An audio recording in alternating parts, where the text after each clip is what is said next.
പറവൂർ മുനിസിപ്പലിൽ ആളില്ല, കൗൺസിലിൽ ഒച്ചപ്പാടും ബഹളവും. മഴക്കാല ശുചീകരണം നടത്താതെ പറവൂർ നഗരത്തിൽ വെള്ളക്കെട്ട് രൂക്ഷമായി. കാനകളും തോടുകളും മാലിന്യം കൊണ്ട് നിറഞ്ഞു. വൈസ് ചെയർമാൻ MJ രാജു, ക്ഷേമകാര്യ കമ്മിറ്റി ചെയർമാൻ അനു വട്ടത്തറ, വികസന കമ്മിറ്റി ചെയർപേഴ്സൺ വനജ ശശികുമാർ എന്നിവർ കൗൺസിലിൽ വരാത്തതിൽ ഒച്ചപ്പാടും ബഹളവും കാരണമായി. ഇതിനിടെ നടന്ന വോട്ടെടുപ്പിൽ ഭരണകക്ഷിയായ കോൺഗ്രസിന് 8 വോട്ടും പ്രതിപക്ഷത്തിന് 10 വോട്ടും ലഭിച്ചു. തുടർന്ന് അനു വട്ടത്തറ രാജിവെക്കണമെന്ന് പ്രതിപക്ഷം ആവശ്യപ്പെട്ടു. വോട്ടെടുപ്പ് സമയത്ത് കൗൺസിലിന്റെ വാതിൽ അടച്ചെങ്കിലും തുറക്കാനാകാതെ ഏറെ നേരം ബുദ്ധിമുട്ടി. രാവിലെ തുടങ്ങിയ കൗൺസിൽ വൈകിട്ട് 4:20 വൈസ് ചെയർമാൻ MJ രാജു ഏറെ നേരം പുറത്തിരിക്കേണ്ടതായി വന്നു. മാധ്യമപ്രവർത്തകർ എത്തിയതോടെയാണ് വാതിൽ തുറന്നത്. 6 മണിക്ക് ശേഷം കൗൺസിൽ തുടരുന്നത് നിയമവിരുദ്ധമെന്ന് സ്വതന്ത്ര കൗൺസിലർ ജോബി പഞ്ഞിക്കാരനും പറഞ്ഞു. തുടർന്ന് ഭരണ സ്തംഭനത്തെക്കുറിച്ച് KJ Shine teacher, BJP councillor M Ranjith, സ്വതന്ത്ര കൗൺസിലർ ജോബി പഞ്ഞിക്കാരൻ എന്നിവർ ന്യൂസ് 1 ചാനലിനോട് അജണ്ടയിൽ മറുപടി പറയാനില്ലാത്ത ഒരു സാഹചര്യം വന്നപ്പോൾ ആ അജണ്ട പാസ്സാക്കാൻ പറ്റില്ല എന്ന് കൗൺസിലർ ശ്രീ NI പൗലോസ് ആവശ്യപ്പെടുകയും അദ്ദേഹം ആവശ്യപ്പെട്ടത് പോൾ ആവശ്യപ്പെടുകയും പോളിന് സമ്മതിക്കാതിരിക്കുകയും ചെയ്യുന്ന ഒരു സാഹചര്യമാണ് മുനിസിപ്പാലിറ്റി കൗൺസിലിനകത്ത് ഉണ്ടായത്.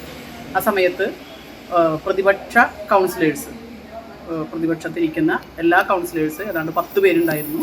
ഭരണപക്ഷത്തുള്ളത് കേവലം ചെയർമാൻ ഉൾപ്പെടെ 9 പേര്. ചെയർമാൻ കാസ്റ്റിംഗ് വോട്ടാണുള്ളത്. അത് മാറ്റി നിർത്തിയാൽ 8 പേരാണ് ഉണ്ടായത്. അത് മാത്രമല്ല, ഇന്നത്തെ കൗൺസിൽ യോഗം ഏറ്റവും രൂക്ഷമായ ഒരു പ്രക്ഷുബ്ധമായ അവസ്ഥയിലേക്ക് പോകാനുള്ള ഒരു പ്രധാനപ്പെട്ട കാരണം മഴക്കാല പൂർവ്വ ശുചീകരണ പ്രവർത്തനങ്ങൾ അമ്പേ പരാജയപ്പെട്ട ഒരു മുനിസിപ്പൽ പ്രദേശമായി നമ്മുടെ പ്രദേശം മാറിയിരിക്കുകയാണ്. കഴിഞ്ഞ ഏതാനും ദിവസങ്ങളായിട്ട് പ്രത്യേകിച്ച് എറണാകുളം ജില്ലയിൽ പെയ്തിറങ്ങിയ മഴയുടെ അളവ് നമുക്കറിയാം. ഈ പറവൂർ പട്ടണത്തിൽ ഈ കഴിഞ്ഞ 2 ദിവസങ്ങളിൽ നഗരഹൃദയത്തിലൂടെ യാത്ര ചെയ്തവർക്കറിയാം, മുട്ടറ്റം വെള്ളത്തിൽ ജനങ്ങൾ നടന്നു പോകാൻ പോലും കഷ്ടപ്പെടുകയാണ്. ആ ഒരു അവസരത്തിലാണ് ഇന്നിവിടെ നഗരസഭ കൗൺസിൽ നടക്കുന്ന, സ്റ്റാറ്റ്യൂട്ടറി കൗൺസിൽ നടക്കുന്ന ദിവസമായിരുന്നു. മറ്റെല്ലാ കാര്യങ്ങളും മാറ്റി വെച്ചുകൊണ്ട് ഈ നഗരസഭയുടെ ഭരണാധികാരികളുടെ കെടുകാര്യസ്ഥത ചർച്ച ചെയ്യുന്നതിന് വേണ്ടിയിട്ട് തീരുമാനിച്ചു.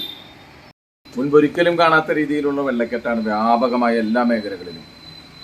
അതിന് ഒരു കാരണം നമ്മുടെ നാഷണൽ ഹൈവേയുടെ നിർമ്മാണ പ്രവർത്തനവുമായി ബന്ധപ്പെട്ടിരിക്കുന്ന അശാസ്ത്രീയമായ നിർമ്മാണ പ്രവർത്തനത്തിൻ്റെ ഭാഗമായിട്ടാണ് ആ വെള്ളക്കെട്ട്. മറ്റൊരു കാരണം നഗരസഭയുടെ ഉദാസീനതയാണ്. വളരെ കൃത്യതയോടുകൂടി മഴക്കാലപൂർവ്വ ശുചീകരണ പ്രവർത്തനങ്ങൾക്ക് നേതൃത്വം കൊടുക്കേണ്ട നഗരസഭ ഈ മഴക്കാലം തുടങ്ങിയിട്ട് പോലും ഉറക്കത്തിൽ നിന്നുണരാൻ തയ്യാറായിട്ടില്ല എന്നുള്ളതാണ്. നമ്മുടെ നഗരസഭയുടെ കാനകളും തോടുകളുമൊന്നും ആരോഗ്യ വിഭാഗം ജീവനക്കാരെ ഉൾപ്പെടുത്തി അത് ക്ലീൻ ചെയ്യാനോ അതിൽ നീരൊഴുക്ക് സുഗമമാക്കാനോ വേണ്ട ഒരു നടപടിയും സ്വീകരിച്ചിട്ടില്ല. അപ്പം നഗരത്തിൽ ഒരിക്കലും ഇല്ലാത്ത രീതിയിൽ നഗരത്തിലെ മുഴുവൻ റോഡുകളിലും വെള്ളക്കെട്ടായി. നഗരഹൃദയമായ കച്ചേരിപ്പടി കോമ്പൗണ്ടിൽ നടക്കാൻ കഴിയാത്ത സ്ഥിതിയായി.